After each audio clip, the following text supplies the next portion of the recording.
All right, we're back. And the next match in the card, Ethan Carter III versus the recent Hall of Famer, James Storm.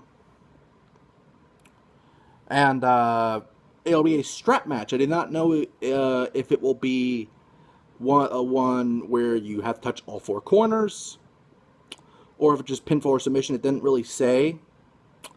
It really doesn't. I would want it to, but it doesn't. So I don't know. Depending on what the rules are will depend what I say here. James Storm is the first member of the Impact Wrestling Hall of Fame.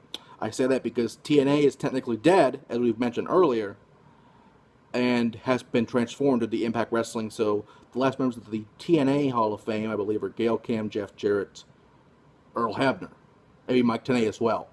But the first member of the Impact Wrestling Hall of Fame is James Storm. Never take that away from him, hell of a guy, and we'll get to that in a little bit down the road.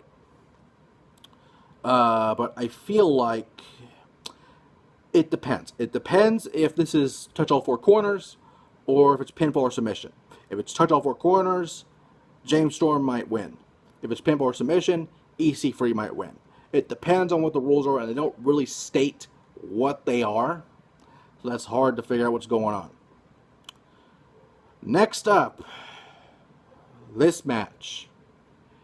Jeremy Borash teams with Joseph Park, the returning Joseph Park. Again, because Decay is kind of dead. And didn't they, a few years ago, say Joseph Park was Abyss? They probably don't want us to remember that, but, you know, that's a thing. Joseph Park is back. Lawyer. Scared lawyer. Can transform into Abyss somewhat. Is a thing in this company. It's fucking ridiculous. Even more ridiculous, they face the team of Josh Matthews, which I believe is Matthews' first match in over maybe 10, 20 years. I want to say at least 10, at the most maybe 15 or 20, because he had that match on fucking SmackDown with Booker T, 2004, 2005. It's really been a long time since Josh Matthews has fucking wrestled. I'd say that much. But his fucking partner is fucking Scott Steiner. I wish I was making this up, but I'm not. Because over the past few months, Josh Matthews has been a heel Michael Cole somewhat. At least that's the best way I can describe it, because he's literally been Michael Cole over the past few months. To the point where Borash was suspended. He was put on commentary for a while. Josh has just been full Michael Cole. Fucking Michael. And, yeah. You know, Joseph Park came back as JB's lawyer. Wanted to take him and get him out of his suspension. But also wanted to fight him. Him being Josh. And, Josh didn't have a partner. And lo and behold, his fucking partner is Scott Steiner, which is amazing to me. Scott Steiner still wrestling, fucking great. It's gonna be the match of the night just because of what Scott Steiner might do. It's gonna be fucking great. But with that being said, JB will probably win for his team. If not, Steiner all the way. Because Josh might get the cocky heel win. Steiner might knock someone out and just put Josh on top of him. But I just want fucking Steiner to kill somebody. Because that's what Steiner does. That's what he does. That's what he's supposed to do. That's what he's made for. Fucking killing machine. Love it. Probably the only time I'll praise TNA during this entire fucking video. And it's what, like four parts now? So yeah, fucking Scott Steiner. Yes. More please. And finally, for the unification of the Impact Wrestling World Heavyweight title and the GFW Global title, which is their world title, Lashley, the Impact Champion, who I believe he had somebody else in his corner, but now has Bellator star and former TNA star King Mo, with Alberto El Patron. We do not know if Paige is with him as well. Probably won't happen. We don't even know the relationship status at that point, because as of now, they've been broken up and they've been put together and whatever, engaged. It's a fucking mess. But in his corner, of course, he's the GFW heavyweight champion, Alberto. But he will be his father, Dos Caras, who those don't know who Dos Caras is. Great luchador in his time.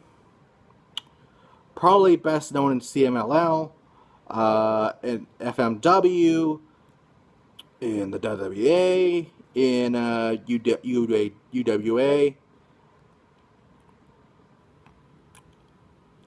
Former Trios champion in CMLL. And former UWA World Champion.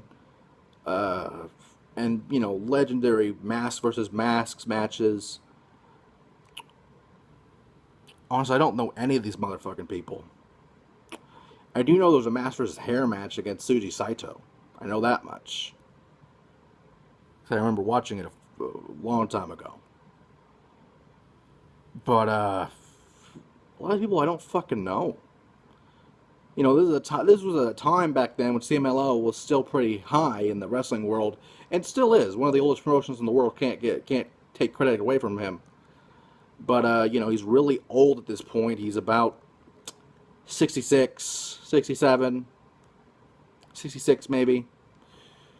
So, you know, we debuted fucking about 50 years ago.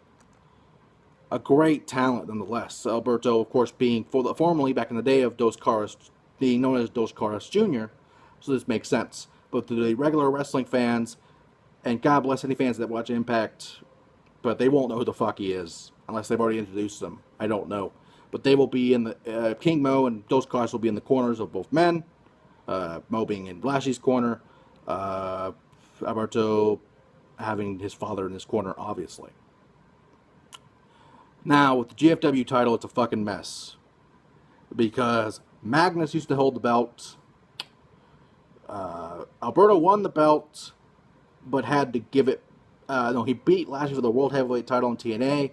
Had to give it back due to cheating, which you rarely see in wrestling. Wrestlers have to give back the belts due to illegal ways. It's rarely happened. It's probably the first time TNA has ever applied rules in their company. It's probably happened before, but recently it's probably the first time ever. And of course, Alberto beat Magnus for the title, the GFW title, that is, and they'll be unified soon. So eventually, if the tag titles are not unified, the only titles that will exist for GFW are the tag titles and the Next Gen title, which Cody Rhodes somehow still holds, even though he's not with the company anymore and they didn't strip him or anything, and that's another thing for another time. But I feel like Alberto will win. Mainly because they want to get that Latin demographic. And it's probably not the best way to do it with Alberto. They probably could get a Rey Mysterio or something to do that. Rey's probably not in the best shape in the world. He can still go. But Alberto's probably the better bet with that. But again, I feel Alberto will retain. And just, it'll be a fucking celebration. Fucking him and Paige have a fucking live sex celebration or something. I don't fucking know.